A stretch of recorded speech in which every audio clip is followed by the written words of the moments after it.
For a brief moment in June, the Wagner Group captured almost total global attention. The group's public face, Yevgeny Prigozhin, led the group into Rostov-on-Don where they seized Russian military facilities, and then launched an armoured column towards the Russian capital. From that moment, many considered Prigozhin to potentially be a dead man.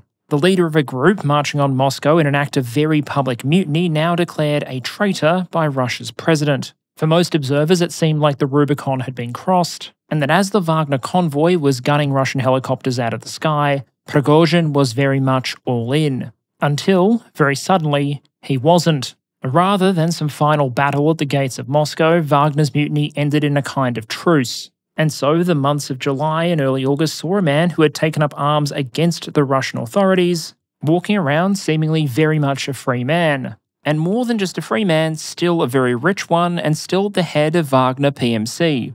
Not a bad ending, you'd probably argue, for a mutineer.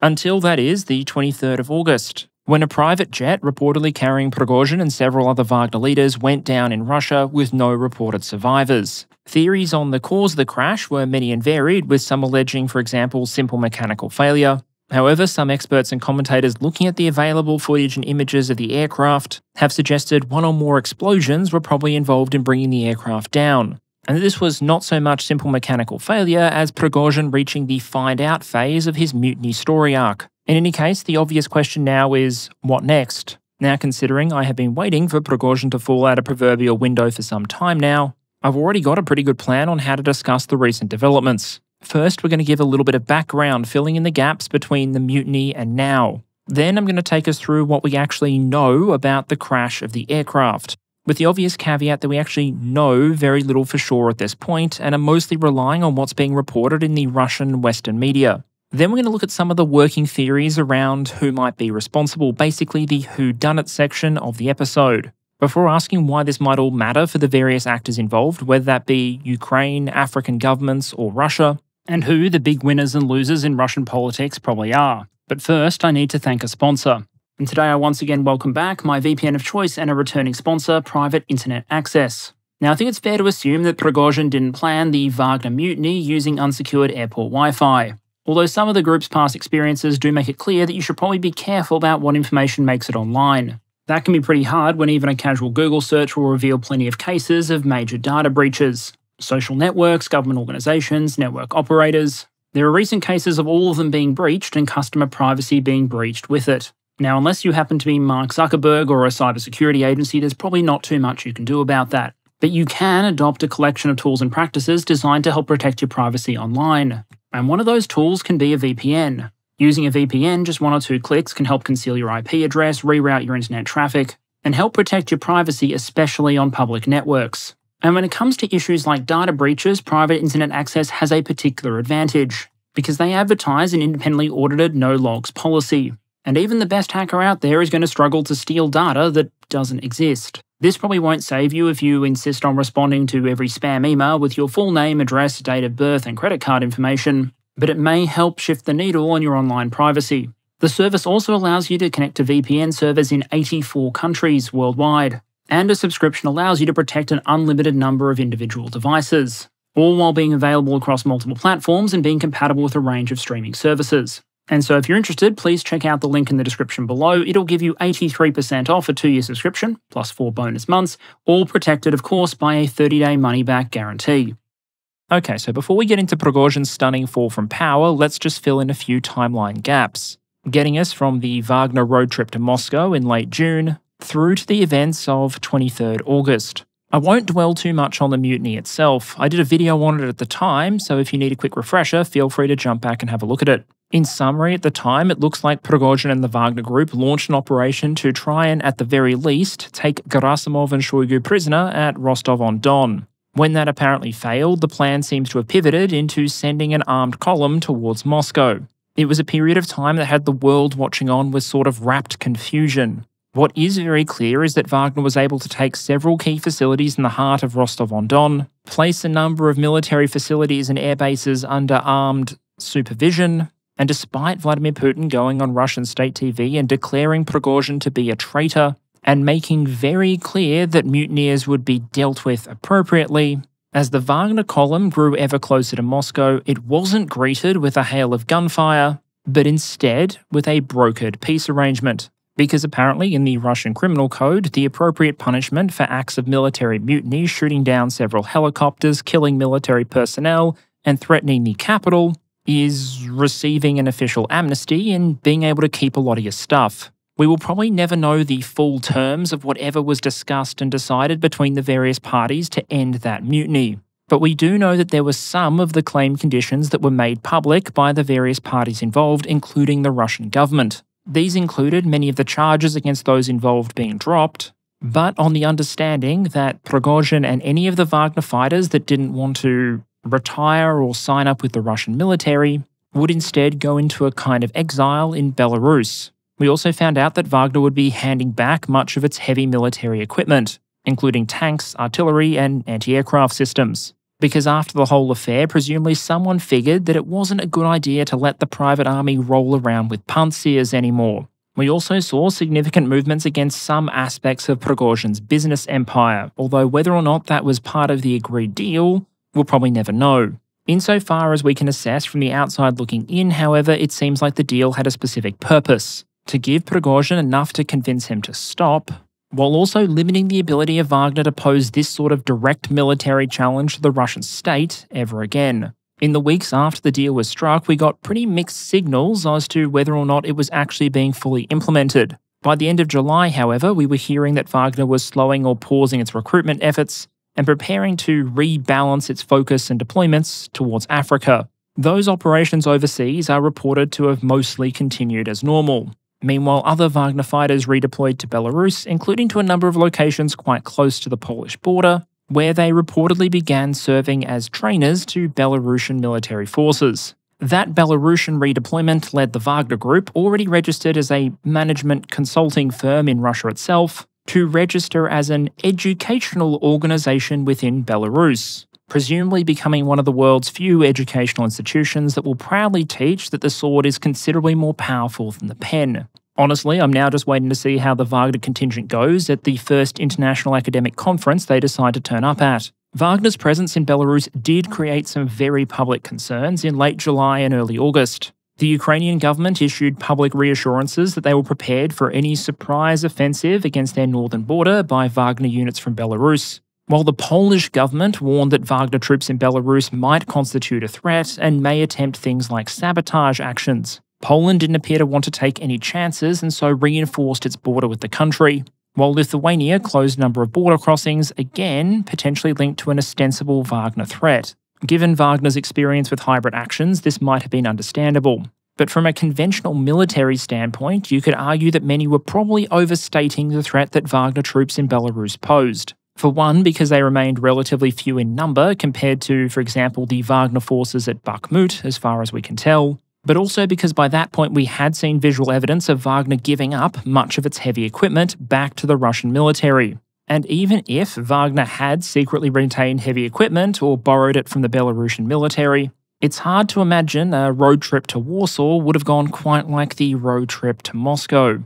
In Russia, many military units had been hesitant to open fire on the Wagner column. In Poland, I think it's more likely that military units would have been drawing straws for the privilege of firing the first shot. Meanwhile, Prigozhin was demonstrating a relatively liberal interpretation of what exile usually means. Most reporting after the mutiny had indicated that he would go into exile in Belarus. Yet as of early July, we had Lukashenko coming out and saying, no, Prigozhin's not in Belarus, he's still in Russia, which if true represents a pretty generous interpretation of the whole exile thing. Kind of like someone being told that they're being deported, but that the government trusts them to collect their own things and see themselves out in their own time and at their own convenience. We did eventually see a photo of Prigozhin ostensibly at a camp in Belarus. That image and other snippets like it raised many questions. Like how could you confidently geolocate an image taken inside a tent? And why on earth would a figure who seems to care a lot about his public image and appearance allow the release of a photo which shows him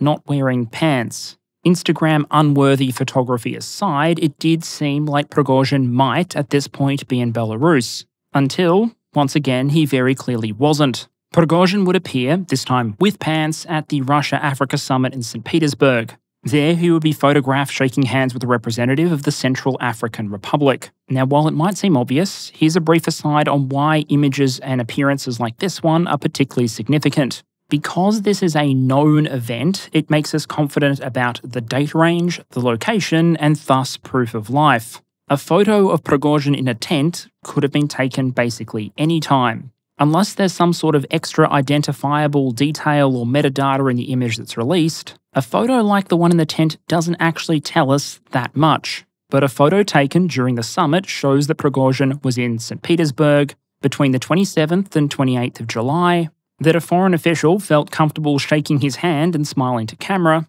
and that Russian authorities almost certainly knew he was there and let it happen. This might come as a shock, but you probably can't go to a major Russian city, approach foreign dignitaries, and attend a major official event without someone in the Russian government knowing about it. At the time, many took this photo as proof that Wagner was going to continue or expand its focus on African operations, and that some in the Russian government still felt there was a role for Wagner operations there.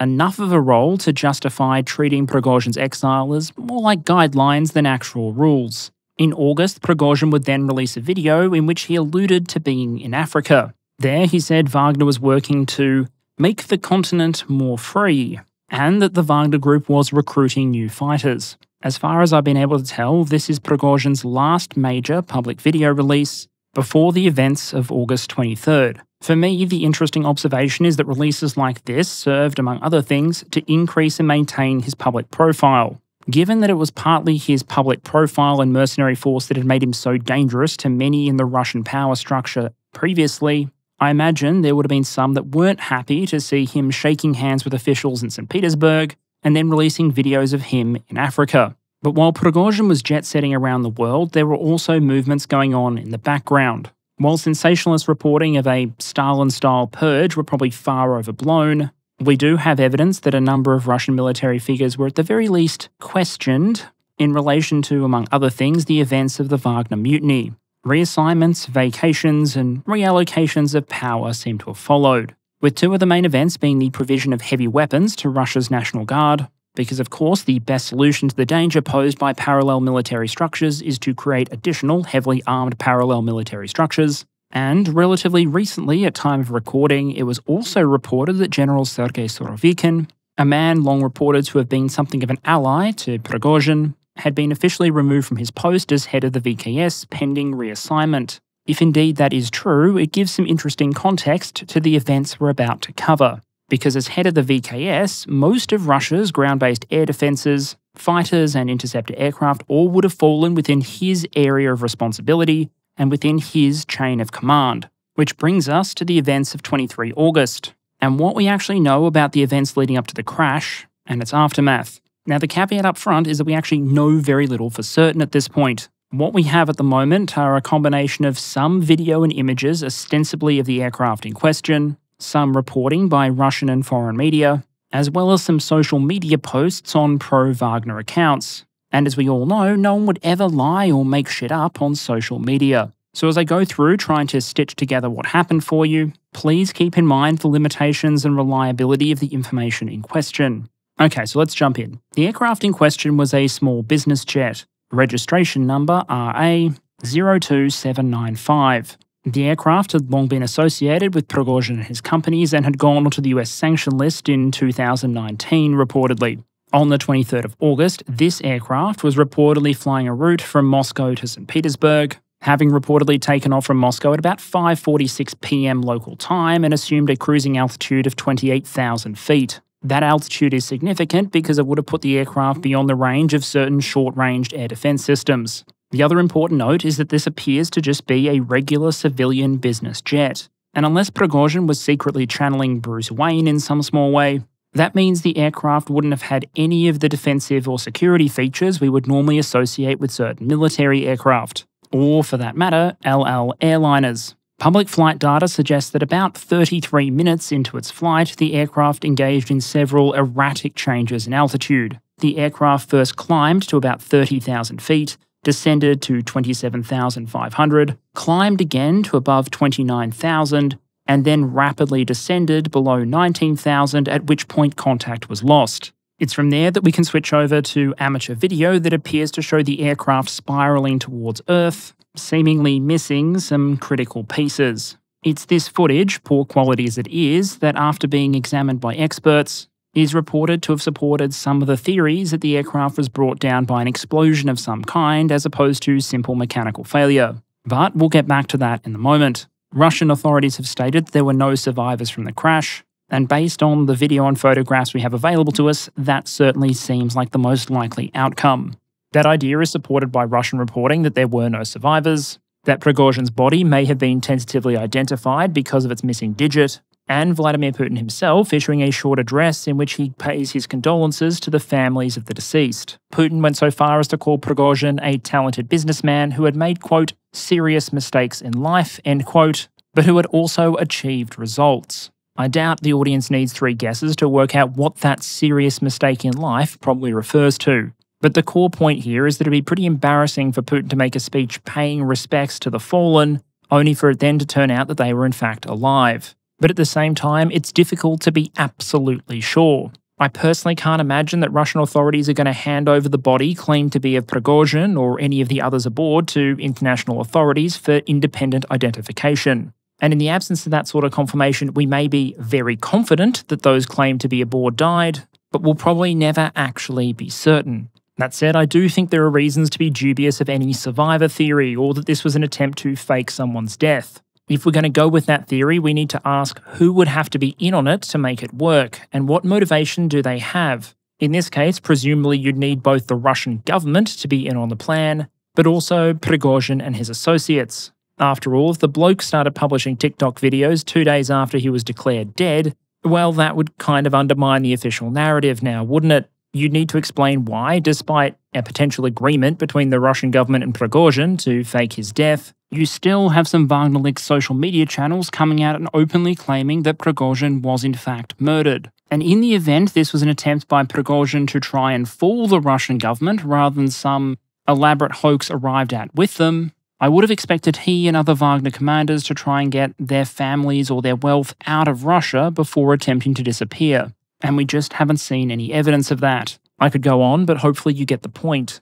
Running a conspiracy at that sort of scale would presumably be pretty bloody difficult. And so while it's possible, I don't think it goes anywhere near the top of the theory list. One news report I read, which I'll link down in the description, included a quote from an expert suggesting there was about a 90% chance that Prigozhin had been killed in this crash. And given the circumstances, that's probably the best we're going to get. With those caveats in place, let's talk about who was alleged to be aboard the aircraft before it commenced its special landing operation. After the crash, the Russian Aviation Authority was quick to come out with a statement that, according to the airline involved, there had been 10 passengers aboard the crash jet. 3 were members of the crew, and 7 were members of Wagner Group. I've got the names and a relevant Telegram post listed on screen there, but let's quickly go through who these people are. Yevgeny Prigozhin himself probably needs no introduction. The criminal turned caterer turned PMC warlord and face of Wagner Group.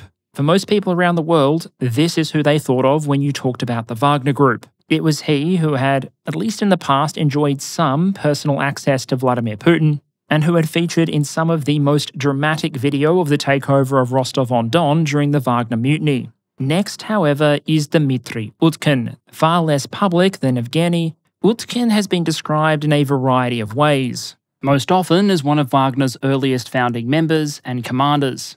Given that Wagner Group is unlikely to publish its organizational records for public investigation, however, we'll probably never be completely sure over what Utkin's formal role was. During the mutiny, it's reported that it was Utkin who led the convoy towards Moscow, while Prigozhin himself remained in Rostov-on-Don. And if that's true, it should probably give you some indication as to his role and importance. Across many of Wagner's overseas deployments, this bloke was allegedly at the tip of the spear, directing operations in places like Syria, while collecting international sanctions like it was a game of Pokemon. Now, a few observers have noted it's pretty odd that Prigozhin and Utkin would be on the same aircraft, simply because from an organizational continuity standpoint, that seems like a pretty stupid idea. Even in most private sector corporations, there'll be a limit to how many senior corporate leaders can be on the same train, the same aircraft, or in the same car. Because in the unfortunate event that the train derails or the plane goes down, You don't want the organization to be paralyzed because half the leadership just engaged in the Kerbal Space Program's School of Deceleration techniques. Instead, you want to secure your business or government continuity by splitting up those key figures at least somewhat. Especially, you would think, if you were about to fly a small aircraft over Russia, having previously deeply publicly embarrassed the President of Russia, a man who has previously publicly stated that he can forgive a great many things, but not betrayal. Clearly, business continuity never made it into the Wagner operational manual, however, because the third member on the manifest was another Wagner commander, Valery Chkalov. And whereas Prigozhin was perhaps the financier and the face of Wagner, for lack of a better term, and Utkin was very closely associated with its combat activities, Chkalov was tightly linked with some of Wagner's economic activities and security. And the man is believed to both have been in charge of a number of Wagner's African business projects, while also being linked to a company operating oil and gas contracts in Syria, allegedly on the basis that the company would receive an ownership share from the Syrian government in certain oil and gas facilities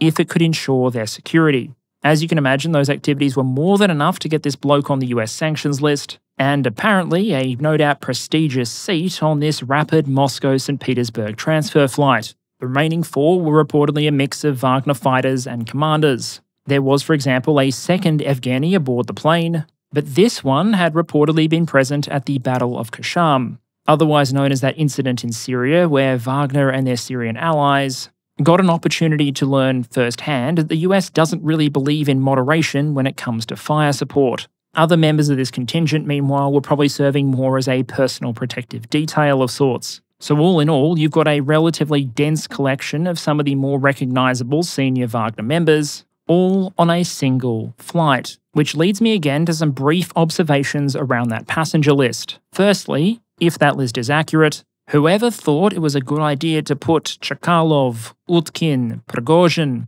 etc. all in the same place at the same time was either working for whoever it is killed them or a complete moron. And that's not just about minimising the impact of an accident were it to occur, it's also about deterring assassination attempts in the first place. If you wanted to hurt the Wagner Group, like really hurt the Wagner Group, but you still had a certain degree of risk aversion, you might not take a shot if you were only going to knock out someone like Prigozhin, because there would always be a danger that were he to be taken down, someone like Utkin would still be able to rally at least some of the organization and retaliate in some way. So if you were an enemy of these people, you'd probably want to take out as many of the senior leaders at the same time as possible, while also remaining deniable. That might make things complicated if they were all dispersed and in different places. So as long as they kept a low profile and remained apart, you might decide it wasn't worth the risk. But put them all in the same private jet and suddenly a decapitation strike might look a lot more practical. And with that sort of target concentration, the motive and potential for foul play increases. Which brings us to a discussion of what might have caused the crash and who might be responsible. Now again, I want to say we're a long way from having an air crash investigations episode ready to publish on this particular topic.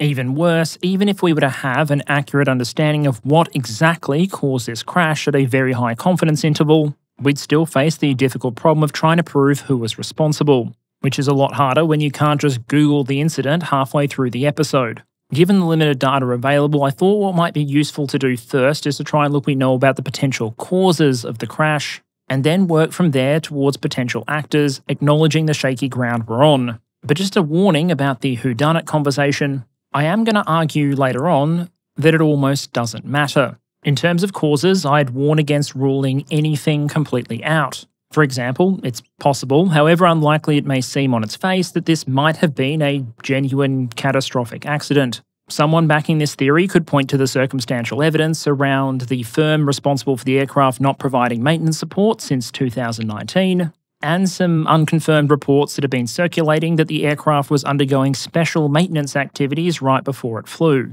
Although, as usual, I'll add the note here that unconfirmed reports can literally mean anything from a reputable news organisation has seen some documents that appear to be legitimate, but they're going to another source to try and verify them, all the way through to someone posted some shit on social media, and as a journalist I'd really like to post and use it even if there is no way I could possibly know if it's true.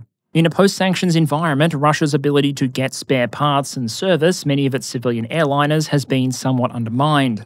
Aeroflot, for example, is reportedly flying some of its aircraft without some of the regular maintenance procedures, and reportedly in some cases, no brakes. So maybe you might suggest there was no foul play involved here, just a badly maintained aircraft flying in post-full-scale invasion Russia that decided to suffer critical existence failure while carrying some very important passengers. Although it does strike me as a little odd that an organisation like Wagner, which is entirely capable of arms smuggling and sanction busting, wouldn't be able to get their hands on a couple of components to fix up a civilian jet. Now, at the same time, there's also a lot of evidence coming out that seems to contradict the accident theory. The imagery that we've seen so far seems to suggest to experts that an explosion of some kind occurred either within or outside the aircraft. There do seem to be reasons to favour alternative explanations. But as most students of history will know, at civilizational scales, weird shit does indeed happen. And so at this stage, it's probably still ill-advised to fully rule out any potential explanation or theory.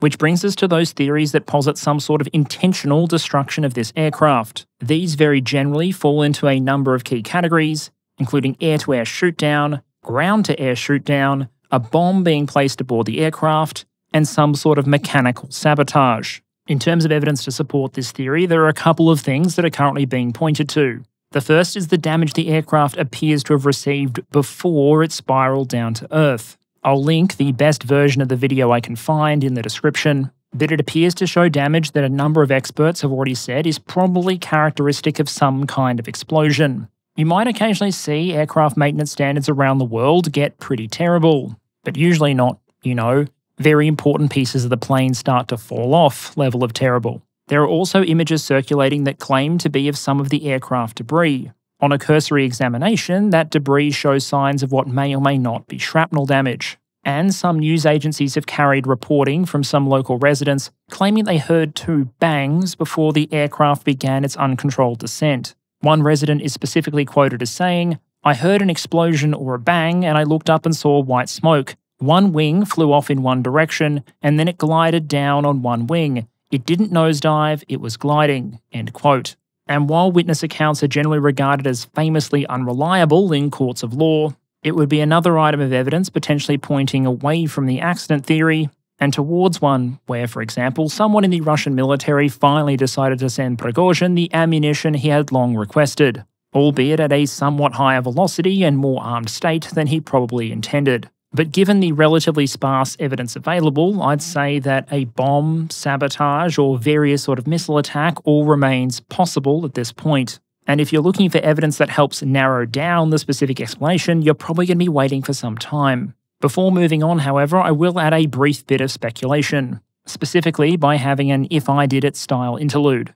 Now, to be very, very clear, I'm not advocating for anyone here to try and shoot down or damage jets containing Russian private military contractors. The different mechanisms available to potentially destroy this aircraft would have different strengths and disadvantages. Shooting the aircraft down with surface-to-air missiles, for example, has advantages like repeatability and reliability. Because if, say, for example, you fire 2 S-300 interceptors at the aircraft and they both miss, well, then you just fire 2 more. And because the aircraft is probably not going to have a self-defense suite against that sort of attack, and because it was passing so close to many potential ground launch stations, including, I would note, Vladimir Putin's residence and bunker at Valdai, you'd be pretty sure you were eventually going to get a kill. Similarly, it would take a particularly talented fighter pilot to go after an unarmed, unsuspecting private jet and fail to shoot it down. The disadvantage, in both cases, is that you need to order someone to launch the attack and you need to have the ability to do so.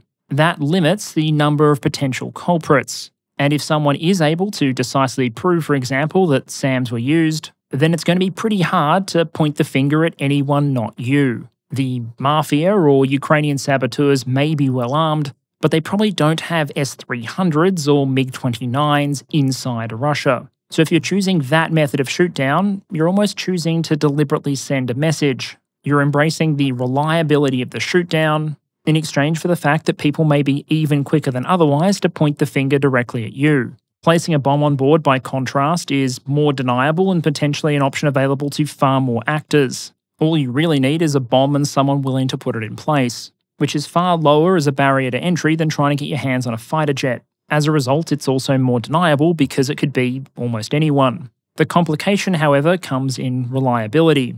There's always a danger, for example, someone will discover the bomb before the aircraft takes off, especially since you can imagine that the crew, if no one else, is probably not going to be in on the scheme if it requires them dying as part of it. So really, I'd suggest the method chosen would come down to who you are making the attack, what your risk appetite both for discovery and failure are, and what kind of message you're looking to send. And if this was deliberate and there was someone trying to send a message, a lot of commentators have been pretty quick to posit who that individual might be. For example, the very next day I saw an article pop up in The Spectator by Mark Galeotti, and his contention basically was that no killing of Prigozhin would have been possible if Putin didn't at the very least approve it. And certainly one might construct a reasonable motive for Putin to do this. Prigozhin had very publicly betrayed him, and then continued to maintain a relatively high public profile thereafter. But again, even though it might seem like a relatively intuitive explanation, I don't think we should simply assume that this is just what happened. Reality isn't an RTS where Putin is right-click moving all of his units around the map. Russia is a big place with lots of competing power groups, many of which might have had motive and capacity to take out Prigozhin. For example, it's entirely possible to conceive of senior members of the Ministry of Defense or the GRU, for example, deciding to try and take Prigozhin out, either by first approaching Putin and saying, "Hey boss, we think it's time," or by deciding to take matters into their own hands on the assumption that having made the hit, Putin would then accept or endorse the result, given that it was targeted against someone who had wronged him publicly, and the potential public cost to his image if he was to admit that such a killing had taken place without his permission. Those options aren't probably equally likely, but they are both possible. If a Russian air defense operator gets an instruction to shoot down an aircraft, he's not going to go back and say, "Hey, wait a minute, let's just call the president's office and make sure he's in on this." He's going to know that this is above his pay grade anyway, do what he's told and press the button. But there's a reason I almost don't want to dive too far into this kind of speculation. And that's because, in a sense, it doesn't really practically matter, at least unless some very, very solid evidence ends up being presented. Because if everyone that matters, from the public to the halls of power, just assumes that this was probably Putin, then there's not going to be much difference in terms of practical political effects from it actually just being Putin. And in terms of the wider impacts on Wagner, Russia, Ukraine, or the West, most of the likely consequences are going to flow, no matter who in the end was ultimately responsible. And so, as is my way, it's time to zoom out and start looking at some of those potential consequences. Starting with one of the big questions: what does this mean for Ukraine and its NATO allies? And not to be glib, but the answer for both Ukraine and NATO is probably just not that much. This story is more about Russia and its operations than it is about Ukraine or the West. So far as a military threat to Ukraine goes, Wagner had fallen a long way already from its height of power around Bakhmut. It had lost most of its heavy equipment, the support of the Russian military, and taken thousands of casualties. And so losing its military and political leadership probably doesn't change the overall threat picture for Ukraine that much, because Wagner already just wasn't as much of a factor as it used to be. Politically speaking, Ukraine did come out and deny that it had anything to do with the crash, but then again, no one, including the Russians themselves, seems to think it had anything to do with them anyway. Meanwhile, most NATO governments have responded to the shootdown with the political equivalent of a shrug, issuing short statements or no statements at all. There might be some relief in Poland and the other countries bordering Belarus, where Wagner was present, but if Ukrainian sources were to be believed, that presence was already decreasing in the weeks running up to this crash, ostensibly because the paying conditions in Belarus were pretty shit, and some of the fighters wanted to move on to greener pastures, like Africa. Indeed, most Ukrainian and NATO concern as to what this means for them may well be centered instead on indirect issues. Think, for example, how it might impact politics within Russia, what that might mean for the power struggles and Russian actions going forward, for example. And in terms of military concerns, well, the question might be, what does this mean for Wagner's operations overseas? As far as many Wagner fighters are going to be concerned, their senior leadership has just been assassinated. And so it's a bit of an open question as to what's going to happen with all ongoing operations. And while many eyes do tend to focus on the Ukrainian conflict, that should never take away from the fact that Russia and Wagner were active in many other countries around the world. And while there are a significant number of operating Russian PMCs, there's little doubt that Wagner had something of an outsized role both in Ukraine and abroad, in no small part simply due to its scale. And as we've discussed in the past, Wagner provided the Russian government with thousands of combat-capable troops that could be deployed overseas at relatively low cost, and while bringing far less political exposure and risk of diplomatic blowback than the deployment of regular Russian troops might. Although the war in Ukraine probably did pierce that veneer of deniability in a big way. When a PMC starts operating directly alongside the Russian army in combat operations, recruiting directly from Russian prisons, and when the Russian president comes out and openly talks about all of the financial assistance that the Russian government has been giving the PMC for some time, it sort of undermines the argument that Wagner was ever just an independent organisation out there doing its own thing. But however you view their relationship with the Russian government, Wagner's role in places like Africa was undeniable. As one commentator put it, Wagner had been, quote, one of many imperfect answers to insecurity in Africa, or at least regime insecurity, end quote. In other words, if you were a government in a place like Africa and you really wanted to stay a government in a place like Africa, then one option available to you would be to hire an organisation like Wagner to help with your overall regime security situation through mechanisms like pointing guns at anyone who thought you shouldn't be the government anymore. To that end, as we've discussed in the past, Wagner went to Sudan in 2017. In 2018, they took a contract with the Central African Republic, a contract which, in the words of Simon Rinn, has effectively left the government of the Central African Republic fully reliant on Wagner for regime security, but has allowed the CAR government to survive despite what he argues is the effective failure of the state. Then in Mali, Rinn argues that Wagner was key in propping up the military government and also in crafting what he calls strategic communication campaigns that help to exacerbate anti-French sentiment. I'm not a fan of some of the narratives you see out there that suggest that everything that happens in Africa, which is hostile to Western interests, is obviously the result of some nefarious Russian or some other foreign action. African nations, like all nations, have their own political contexts, and often I'd argue what Russia is doing is being opportunistic rather than driving change itself. But I do think it's fair to say that in many cases where Russia has pushed its policy interests in Africa, the Wagner Group and Prigozhin have often been a key part of that. And those operations remained important to the Russian government, even as their relationship with Wagner soured. Indeed, in some ways, you could argue these operations actually became more important after the full-scale invasion of Ukraine, because they became a mechanism by which Russia could try and preserve influence abroad and try and avoid total international isolation. In the words of Rinn, Russia brands itself as an anti-colonial friend to African governments, untainted by comparisons to France, the UK, and the rest, end quote. In other words, Russia bills itself as an opponent to the old imperial powers and offers some military muscle to governments willing to accept their help. Now, I'd argue it's pretty rich to try and bill yourself as being anti-imperialist while at the same time invading your neighbour and trying to seize territory on the basis of arguments including your rightful sphere of influence, old imperial territorial claims, and your prerogatives as a great power. But hey, most propaganda doesn't need consistency.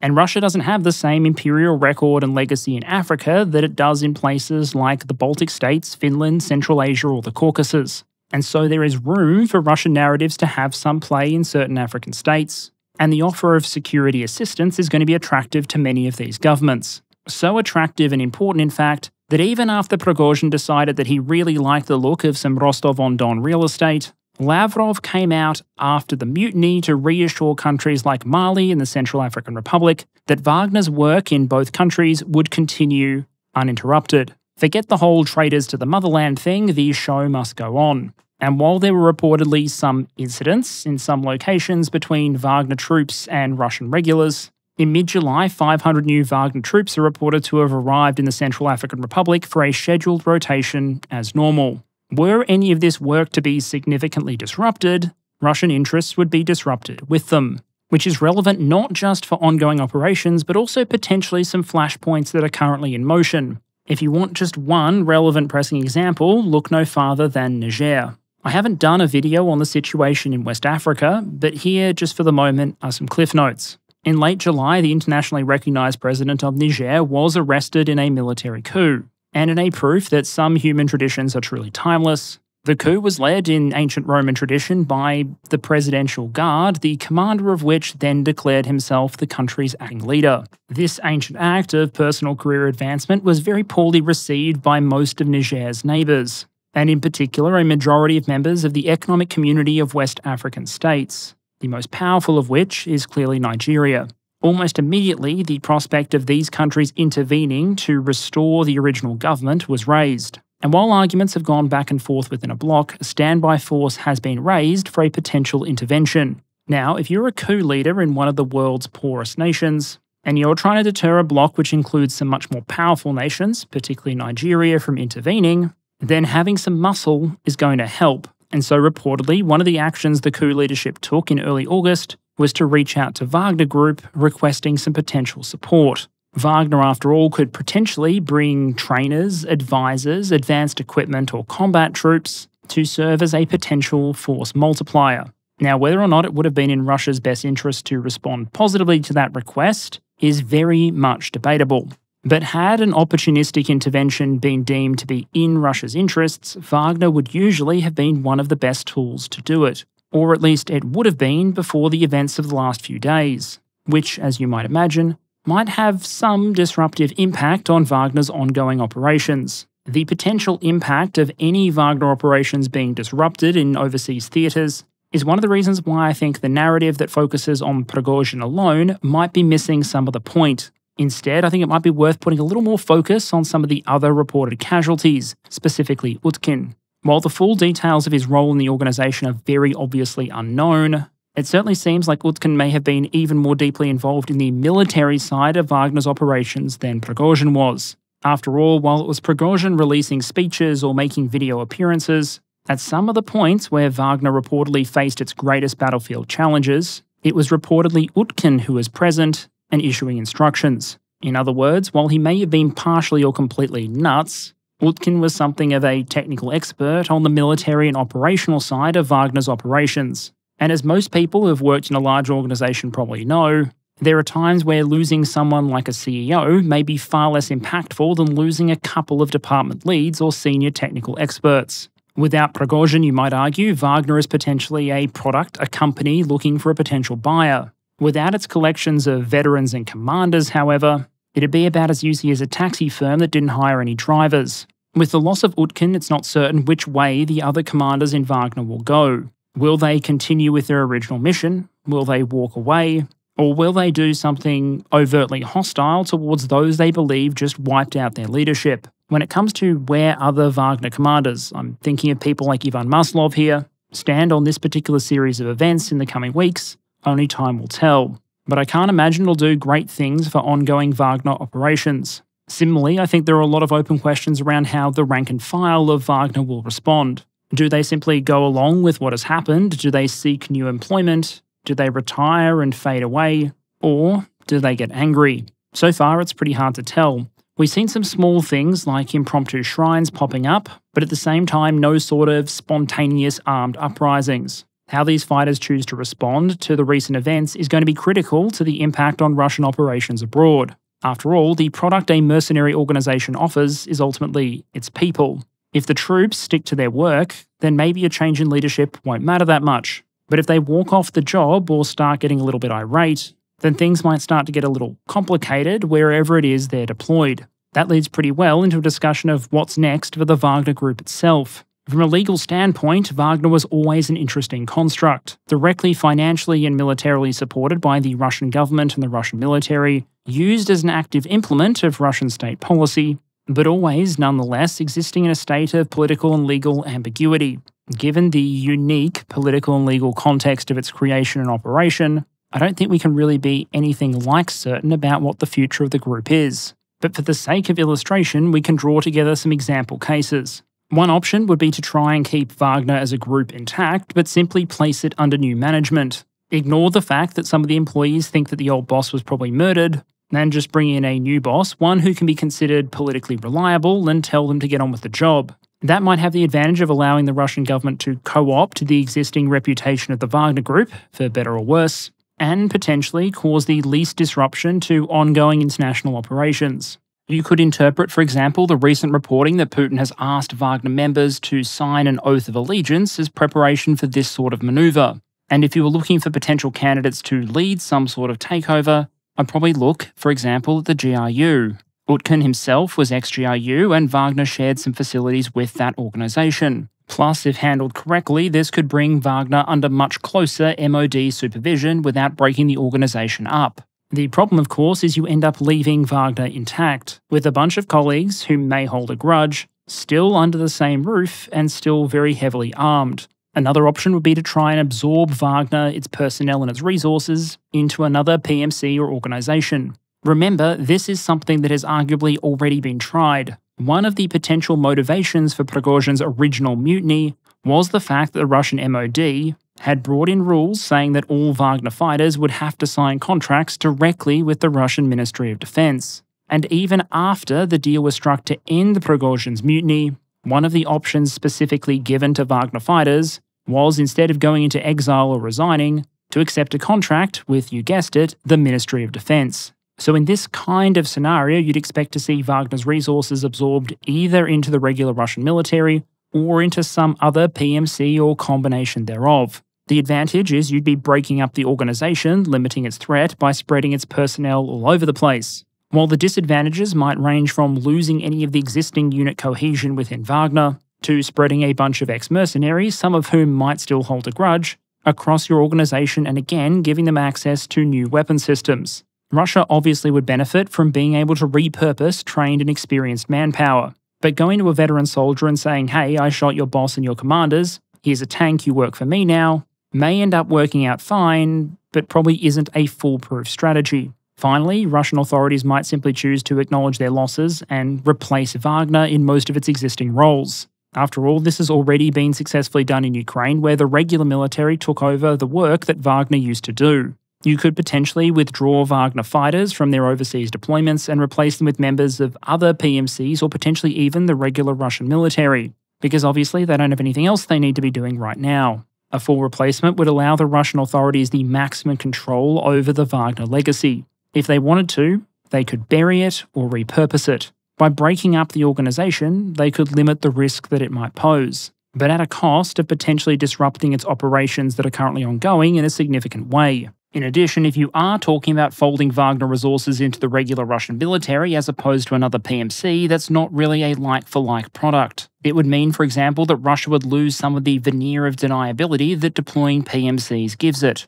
Whether Russian authorities view that as an acceptable cost, only time will tell. Which brings us at last to the potential implications within Russia itself. How is this incident being seen and interpreted? And what might it potentially mean for Russian policy and decision-making going forward? The first thing to say here regards how the accident was covered and how it appears to be being interpreted within Russia. News of the crash was carried quietly, quickly, and matter-of-factly on Russian state TV. There were some brief comments about how the aircraft had failed to follow normal protocols. TASS carried some of the public details about the erratic changes in altitude prior to the crash, and all of this was rapidly followed by a quick confirmation of the passengers on board, and a quick speech by Putin addressing the incident. The official Russian government line is that an investigation is now ongoing, and that it would be much better if everyone stopped speculating. As far as what Russians themselves believe, that is hard to gauge for sure, but we do know that some Wagner channels have come out and openly declared that this was an assassination, that a number of other Russian commentators have either explicitly or implicitly endorsed the idea that this was not an accident,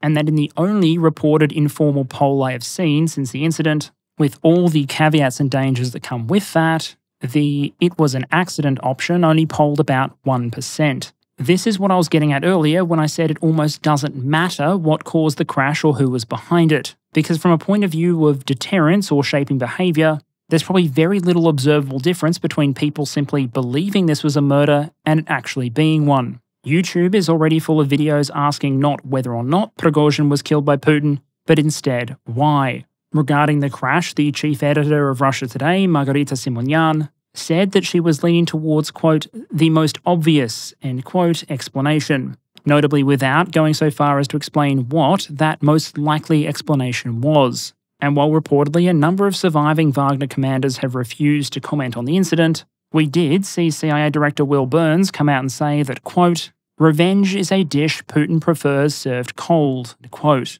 While for their part, the Polish foreign minister simply noted an observation that opponents of Putin don't tend to die naturally. And if the belief that someone like Putin or the Russian MOD may have been responsible takes hold, then you could argue that helps set the norms, the rules of the game, so to speak, for Russian political competition going forward. That, in a sense, it sets a new precedent for what those in power may or may not do, and how future political conflicts should be resolved. If you want just one example here, think for a moment about Prigozhin's decision-making. The man launched an armed mutiny and launched his troops towards Moscow, but he called off that operation because he thought he'd struck a deal. A deal, I might add, it seems that he genuinely believed in. Because if he wasn't confident that he was genuinely out of the woods, why would he continue returning to Russia? Why would he continue maintaining a public presence?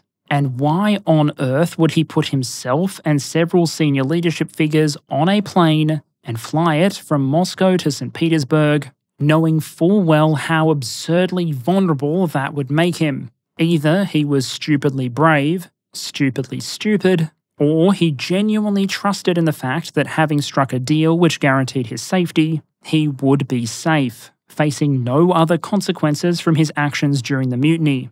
I would suggest that unless this is 100% proved to somehow just be an accident, the fact that these people died despite the deal that was struck will potentially give a couple of other key lessons to members of the Russian political and military elite. Firstly, if you believe you may be under imminent threat, you need to act quickly and decisively. Any assurances you receive of safety probably aren't going to be worth the paper they're written on, so if you think you are under this sort of threat, you are going to need to either lash out or run. And the second point, quite simply, is if you do choose to come at the king, you better not miss and you better not stop. Since there's no reason to trust any deal that might be struck, once you do act against Putin or Shoigu and Gerasimov or others within the Russian political elite, then you need to treat yourself as fully committed. Because if you do agree to take a deal, to turn around in the same way Utkin and Prigozhin did, then in the end all you might be doing is extending your lifespan by a month or two. To paraphrase the former US ambassador to Ukraine, John Herbst, different actors are probably going to take different lessons from this whole affair. Some may see it as an indication that Putin is too dangerous to move against, but others, quote, may conclude that Prigozhin's mistake was halting his march, end quote. Which segues well into a final discussion of who some of the biggest winners and losers are as a result of Prigozhin's very public demise. A number of commentators have already come out to say that Putin is one of the main beneficiaries, something which probably goes hand in hand with the suspicion levelled against him. Daniel Fried, a former US ambassador to Poland, described this as, quote, the latest affirmation of Putin's style, to keep cool in a crisis and kill your opponents on your terms and timing, end quote. Fred's core contention is this probably strengthens Putin, at least in the short term. If you're in that school of thought, you could argue that Putin has established that there is in fact no impunity for acts of disloyalty or mutiny, that Prigozhin's acts didn't in fact go unpunished, but rather the punishment was merely delayed. Yes, it probably would have looked more decisive if the mutiny had been beaten back at the time it occurred, and yes, this also undermines trust in any sort of agreement Putin might try and make in the future, at least a deal of the kind that he tried to make with Prigozhin. But in the end, the mutineer is dead, and Putin is not. But that challenge to Putin's credibility arguably makes this whole thing a bit of a tainted chalice, a mixed bag whose long-term results are still to play out. Far less ambiguous might be the picture for certain senior leaders within the Russian Ministry of Defense, whether they be in the GRU, higher command staff, or indeed the ministry. People, for example, like Sergei Shoigu. Now, Sergei has come under repeated criticism and attacks since 2022. In part, you could argue because there are some pretty strong indications that he's terrible at his job. He was the defense minister leading up to and during some of the most disastrous phases of Russia's full-scale invasion of Ukraine, and his talent for building massive familial and personal wealth despite a relatively meagre government salary prompted Ukraine to send him a letter of thanks for allowing corruption to so weaken the Russian military. And for those and so many other reasons, Shoigu has been repeatedly attacked by others within Russia. But we should probably reflect for a moment on how most of those attacks have ended. Strelkov attacked Shoigu alleging that he was massively incompetent, that his war was a disaster and that the only way to save the war effort was for the man he called the plywood marshal to be removed from office. He mobilized pro-war ultranationalist thought and by the end was so exasperated that he described Shoigu as living on the planet of the pink ponies when it came to how far Shoigu's understanding of the war differed from reality.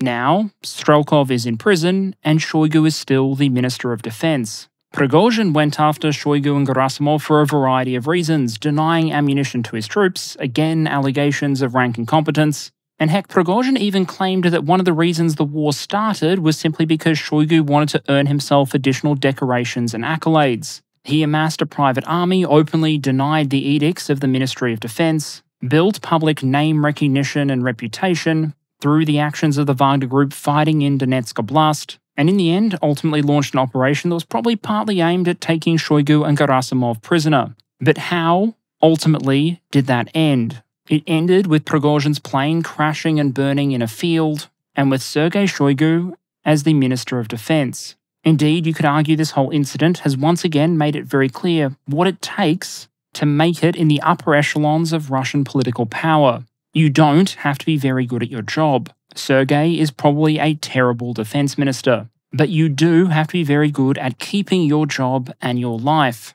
It's all a bit Game of Thrones, where you win or you die, and Sergei Shoigu is on a bit of a win streak. And perhaps in the end, that's one of the few objective ways to judge who wins out of incidents like this one. Just look at who's dead, who's out, and who, at least for the moment, is left standing. I'll close out, however, by saying that the story of this incident is still very much being written. Its impact on Russian politics, Russian decision-making, will very much depend how the various actors now choose to respond. For the moment at least, the biggest winners seem to be people like Shoigu and Gerasimov, members of the military leadership that Prigozhin had been openly critical of, and who now no longer have to deal with him. But as the investigation plays out, so too will the consequences. And so I wouldn't advise taking my eyes off this particular incident just yet. In conclusion, I'd be careful saying anything for certain when it comes to the 23 August crash. However, it seems very likely that Dmitry Utkin, Prigozhin, and several other members of Wagner Group were indeed on the plane when it went down. In itself, the incident probably doesn't mean that much for Ukraine or NATO, but what it does likely mean is that the future of Wagner Group is now more uncertain than ever, with all the implications that might have for Russian overseas operations. It also may mark a new precedent in Russian domestic affairs, making clear, among other things, that even very public guarantees of safety and clemency may in fact guarantee nothing. As for what that ultimately ends up meaning for the complex game of Russian power politics, well, as usual, only time will tell. Alright, channel update to close out. Originally, I didn't intend to jump on this topic so quickly, but a couple of points changed. The first was we got official statements from Putin as well as more imagery of the aircraft in question. That helped clear up some questions around the official Russian response, and gave me more confidence to jump in without the risk that Putin would, for example, come out the next day and allege that Ukraine was responsible. The other point is that, to be perfectly honest, I've been prepared for Prigozhin to die for a while now. Most of my questions around what this means for Wagner going forward and what it means for Russian overseas operations are things that I've been considering for some while, and so I saw no reason not to quickly adapt them for the facts that have since become known, and cover this development now before hopefully jumping back to the air war again next week. The Wagner story has been one of the most bizarre of the war in Ukraine, but I think there's a lot more of that story that is ongoing and still very much needs to be told. And so as always, I'll thank you all for your kind support and engagement, and unless something dramatic happens, I'll see you all again next week.